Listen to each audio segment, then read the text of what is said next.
రాష్ట్రంలో మనం చూస్తున్నాం.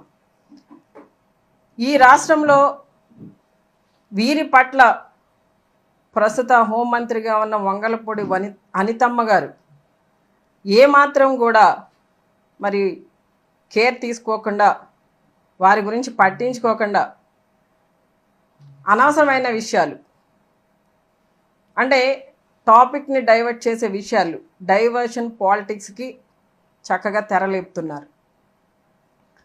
మొన్న జూన్ 4వ తేదీన అంటే వీరు అధికారంలోకి వచ్చి సంవత్సర కాలం అయింది.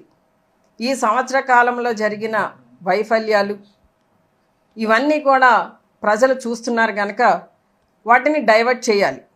ప్రజలు వాటి మీద దృష్టి పెట్టకూడదు. వీరు ఏది మాట్లాడితే వాటి మీదనే ప్రజల యొక్క ఫోకస్ ఉండాలనే విధంగా వీరు మీడియా ముందుకు వచ్చి మరి ప్రెస్ మీట్లు పెట్టి మాట్లాడడం జరుగుతుంది. నిన్నటి రోజున ఒక ప్రెస్ మీట్ పెట్టారు ఆవిడ. కనీసం మాట్లాడినప్పుడు ఈ రోజున నేను ఏదైతే తన్మయ్ గురించి మాట్లాడుతున్నానో ఆ అమ్మాయి గురించి ఒక్క మాట మాట్లాడలేదు ఆవిడ, హోం మంత్రిగా ఉండి. అలానే మొన్నటి రోజున ఇక్కడ మన పశ్చిమ గోదావరి జిల్లా ఆకువీడిలో ఒక మైనర్ గర్ల్, 8 years గర్ల్, ఆ అమ్మాయి ఇబ్బంది పడింది. ఆ అమ్మాయి మీద రేప్ అటెంప్ట్ చేసిన అతను తెలుగుదేశం కార్యకర్త, వృద్ధుడు. అతను ఈ రోజు వరకు కూడా అక్కడికి వెళ్ళి ఆ అమ్మాయిని కనీసం ఈ ప్రభుత్వం తరపున ప్రతినిధులు ఎవరు వెళ్ళి ఆ అమ్మాయికి సాయం అందించింది లేదు. అలానే అంతకుముందు అనంతపురం జిల్లాలో ఒక అమ్మాయి 6 నెలలుగా 7 టీనేజ్ బాయ్స్ ఆ అమ్మాయిని బంధించి ఇబ్బంది పెట్టి, అది పోలీస్ స్టేషన్ వరకు వచ్చినా కూడా కేసు ఫైల్ చేయని పరిస్థితి, వాళ్ళ మీద యాక్షన్ తీసుకొని పరిస్థితి ఈ రాష్ట్రంలో కనబడుతుంది. వీటి గురించి ఏమీ కూడా మరి అనితమ్మ గారికి కనిపించట్లేదు, పట్టించుకునే పరిస్థితి అనితమ్మ గారు లేరు. ఎందుకనంటే ఎంతసేపు కూడా ఆవిడ జగన్ గారిని తిట్టడం, భారతమ్మ గారిని తిట్టడం, ఇంకా ఇదే ఒక టాపిక్ ఆవిడకి. రాష్ట్రంలో శాంతి భద్రతల గురించి పట్టించుకునే పరిస్థితి లేదు. ఈ రోజున ఎవరైనా మాట్లాడితే వారి మీద తప్పుడు కేసులు పెట్టడం, జైల్లో పెట్టడం, ఈ అరాచకాలన్నీ చూస్తూ మేము మాట్లాడితే మళ్ళీ మా మీద ఏదో ఒకటి బనాయించడం. ఇప్పుడు ఎగ్జాంపుల్, మొన్నటి రోజున సాక్షి ఛానల్లో ఒక జర్నలిస్ట్ మాట్లాడారు. ఆయన మాట్లాడిన వ్యాఖ్యల్ని వైసీపీ పార్టీ తరపున, మహిళల తరపున తీవ్రంగా మేము ఖండిస్తున్న వ్యాఖ్యలని మళ్ళీ మా నాయకుడికి ఆపాదించడం, మా నాయకుడు గారి సతీమణి భారతమ్మ గారికి ఆపాదించడం. ఏమంటే ఎవరి అభిప్రాయాలు వాళ్ళు చెప్తారు, ఎవరో చెప్పమని పంపిస్తే చెప్తారా? పోనీ ఒకవేళ అలా అనుకుంటే గతంలో విజయమ్మ గారి గురించి, భారతమ్మ గారి గురించి మరి అనితమ్మ గారు చాలా ఎక్కువ మాట్లాడారు. మరి అవన్నీ కూడా ఎవరు మాట్లాడమని పంపిస్తే ఇవి మాట్లాడారు? చంద్రబాబు నాయుడు గారు చెప్పారా? భువనమ్మ గారు చెప్పారా? లోకేష్ గారు చెప్పారా అలా మాట్లాడమని? మరి ఈ రోజున అనితమ్మ గారు మాట్లాడుతున్నారు కదా, వారందరినీ క్షమాపణ చెప్పాలని చెప్పి. ముందు మీరు క్షమాపణ చెప్పండి అనితమ్మ గారు. మీరు విజయమ్మ గారి గురించి, భారతమ్మ గారి గురించి మాట్లాడిన వ్యాఖ్యలు ఇంకా అందరి సెల్ ఫోన్స్లో అవన్నీ కూడా ఉన్నాయి, ఎక్కడికి పోలేదు. మరి మనం మాట్లాడేటప్పుడు మనం చేసి చూపించాలి కదా. మీరు క్షమాపణ చెప్పండి, తర్వాత మాట్లాడదాం. ఈ రోజున రాష్ట్రంలో మహిళల పట్ల, యువతల పట్ల, చిన్నారుల పట్ల జరుగుతున్న అత్యాచారాలు, అరాచకాలు ఆపడానికి మీ వంతు ప్రయత్నం మీరు చెయ్యండి. ఎక్కడైనా అన్యాయం జరిగితే, ఈ అరాచకాలు జరిగితే వారికి అండగా నిలబడండి. మీరు కనీసం వెళ్ళి పలకరించే టైం మీకు ఉండట్లేదు. కనీసం ఇలా ఇబ్బంది పడిన కుటుంబానికి ప్రభుత్వం నుండి ఎటువంటి సాయం అందించట్లేదు మీరు. మళ్ళీ ఈ రోజున డైవర్షన్ పాలిటిక్స్ మాత్రం తెరలేపి సాక్షి ఛానల్ గురించి, సాక్షి ఛానల్ అధినేత అయిన మా భారతమ్మ గారి గురించి, మా జగనన్న గురించి తప్పుడుగా మాట్లాడటమే పనిగా పెట్టుకుని ఇదే మాట్లాడుతూ మహిళలంటే గౌరవం లేదంట. మా జగనన్న గురించి అసలు మీకేం తెలుసమ్మా? మా జగనన్న ముఖ్యమంత్రిగా ఉన్న 5 సంవత్సరాల కాలంలో మహిళలకు ఇచ్చినంత గౌరవం ఏ ముఖ్యమంత్రి ఇవ్వలేదు. మహిళలందరూ కూడా మహారాణులుగా ఉండాలని చెప్పి అమ్మఒడి ఇచ్చాడు, అలానే చేయూత ఇచ్చాడు, ఆసరా ఇచ్చాడు, ఇంకా చెప్పాలంటే ఖరీదైన ఇళ్ల స్థలాలు ఇచ్చాడు, ఇల్లు ఇచ్చాడు. ఇవన్నీ మహిళలకే ఇచ్చాడు. మహిళల పేరటే 11 పథకాలు మహిళలందరికీ కూడా అందించి వారందరి భవిష్యత్తు మంచిగా ఉండాలి, వారి కుటుంబ పరిస్థితులు మంచిగా ఉండాలని మహిళలకి పెద్దపీట వేశాడు. నామినేటెడ్ పోస్టుల్లో 50% మహిళలకే కేటాయించాడు మా జగనన్న.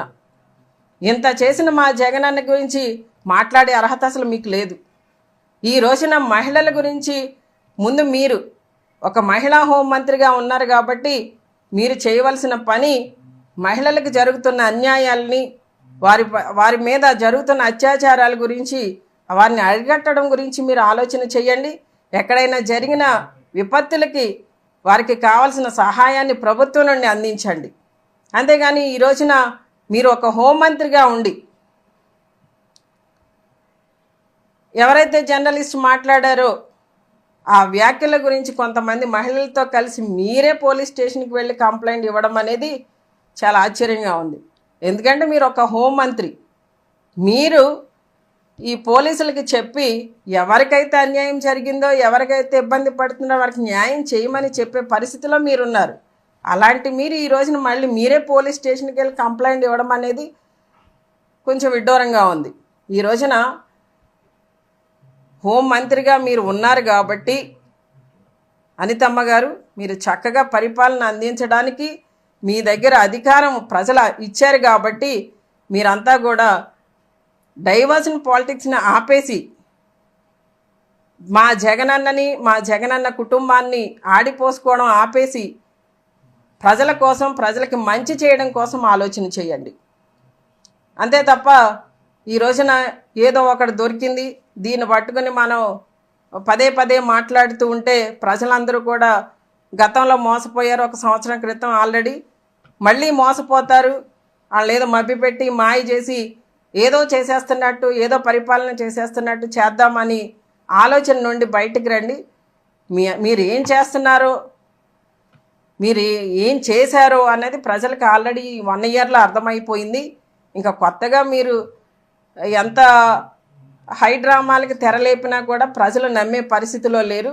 దయచేసి అలాంటి హై డ్రామాలు ఆపేసి మీరు చక్కగా ప్రజలు ఇచ్చిన అధికారాన్ని వినియోగించుకుని ప్రజలకి మంచి చేయండి. అంతేగాని ఎంతసేపు కూడా మాట్లాడితే మీడియా ముందుకు వస్తే జగనన్న కుటుంబం, ఇది తప్ప ఇంకో టాపిక్ లేదు. ఆ టాపిక్ లేదే మీకు సబ్జెక్ట్ లేదు. అంటే ఏంటి అసలు ఏం చేద్దాం అనుకుంటున్నారు, ఏం మాట్లాడదాం అనుకుంటున్నారు? ఆల్రెడీ ఈ రోజున మా కార్యకర్తల్ని, మా నాయకుల్ని, మా మాజీ శాసనసభ్యుల్ని, మా మాజీ మంత్రుల్ని అందరి మీద కూడా కక్షపూరితంగానే అక్రమ కేసులు పెడుతున్నారు, వాళ్ళని జైల్లో పెడుతున్నారు, ఇబ్బంది పెడుతున్నారు. ఇవన్నీ కూడా ప్రజలు గమనిస్తున్నారు. అధికారం అనేది అందరికీ శాశ్వతం కాదండి, ఎవరికీ శాశ్వతం కాదు. ఈ రోజున మరి మహిళల గురించి ప్రత్యేక శ్రద్ధ తీసుకుంటూ, ముఖ్యంగా యువతులు, చిన్నారుల గురించి, వారి మీద జరుగుతున్న అఘాయిత్యాలు, అత్యాచారాలను ఆపడానికి మీ దగ్గర ప్రభుత్వ యంత్రాంగం ఉంది కాబట్టి, పోలీస్ యంత్రాంగం ఉంది కాబట్టి వారందరినీ కూడా ఆ పనికి వాడండి. అంతేగాని మా నాయకుల మీద, మా కార్యకర్తల మీద కక్ష సాధించడానికి పోలీస్ యంత్రాంగాన్ని వాడవలసిన అవసరం మీకు లేదు.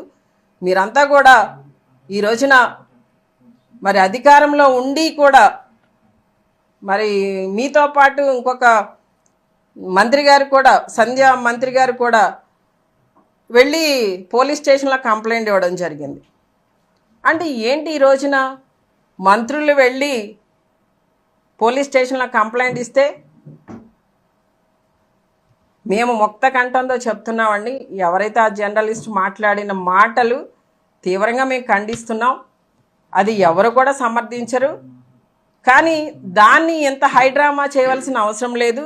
ముందు రాష్ట్రంలో మహిళలు, యువతులు, చిన్నారుల పట్ల జరుగుతున్న అత్యాచారాలని, అఘాయిత్యాలని ఆపడానికి మీ వంతు ప్రయత్నం చేయండి. వారు ఎవరైతే సహాయం కోరి సమస్యలతో పోలీస్ స్టేషన్కి వచ్చారో వారికి సత్వరమే సహాయం అందించండి. ఆ రోజున జగనన్న మేము అధికారంలో ఉన్నప్పుడు దిశ యాప్ని దాన్ని తయారు చేయించి దాన్ని లాంచ్ చేసినప్పుడు స్వయంగా అనితమ్మ గారే మాట్లాడారు. చాలా ఇబ్బందికరంగా, చాలా అవమానకరంగా, చాలా బాధాకరంగా మాట్లాడారు ఆవిడ మాటలు. ఈ రోజున ఆ దిశ యాప్కి ఏమని పేరు పెట్టారండి? శక్తి యాప్ అని పేరు పెట్టుకుని దాన్నే వాడుతున్నారు. అంటే ఈ రోజున జగనన్న ఆలోచన చేసిన విధానం ఏంటి? ఇలాంటి ఇబ్బంది పడుతున్న యువతులు, మహిళలు, చిన్నారుల కోసం ఇలాంటి యాప్ ఫోన్లో మనకు అందుబాటులో ఉంటే వెంటనే పోలీసులు వచ్చి స్పందించి మనకు అవసరానికి ఉపయోగపడతారు. మన కష్టాన్ని తీర్చాలి, మనల్ని రక్షించాలి, మన బిడ్డలు రక్షించాలనే ఉద్దేశంతో ఆ రోజున దిశ యాప్ని తీసుకొస్తే దాన్ని అవమానపరిచి మాట్లాడారు ఆ రోజున. కానీ ఆ యాప్ ఎంతమందిని కాపాడింది, ఎంతమంది ఆ యాప్ ద్వారా రక్షింపబడ్డారన్న విషయం మీకు తెలీదు. ఈ రోజున మేము అధికారంలో ఉన్నప్పుడు జగనన్న ప్రభుత్వంలో విదేశాల నుండి వచ్చిన యువతులు కూడా ఈ యాప్ ద్వారా తమను తాము రక్షించుకున్నారన్న విషయం మీకు తెలియజేస్తున్నాను. ఇలా యువతుల కోసం, మహిళల కోసం ఉపయోగపడే మంచి కార్యక్రమాలు చేయండి తప్ప డైవర్షన్ పాలిటిక్స్ని తీసుకొచ్చి తెరలేపి దాన్ని రాజకీయ కుట్రగా, ఏదో రాజకీయ లబ్ధి చేకూరాలి, ఏదో మాట్లాడేస్తున్నాం అంటే అది కరెక్ట్ కాదండి. ఆ మాట్లాడే విధానంలో ప్రజలు మిమ్మల్ని అభినందించాల, ప్రజలు మిమ్మల్ని హక్కును చేర్చుకోవాలా. అంతే తప్ప ఈ రోజున ఎవరో మీ నాయకుడు మెప్పు కోసము ఏదో ఒకటి మాట్లాడేసి, అది కూడా ఏదో ఒకటి కూడా కాదు, మా నాయకుడి మీద, మా నాయకుడి కుటుంబం మీద, మా భారతమ్మ గారి మీద ఏదో ఒకటి మాట్లాడేసి మీరు చేయవలసిన విధి విధానాలన్నీ కూడా పక్కన పెట్టేసి గాలికి వదిలేసి బాధ్యతారహిత్యంగా ఉండడం అనేది కరెక్ట్ కాదండి.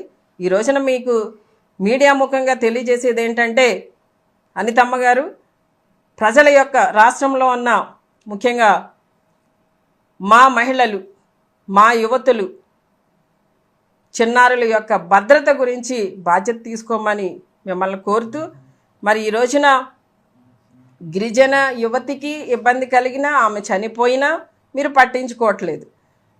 దళిత పిల్లలు చనిపోయినా మీరు పట్టించుకోవట్లేదు. వారి అత్యాచారాలకు గురైనా మీరు పట్టించుకోవట్లేదు.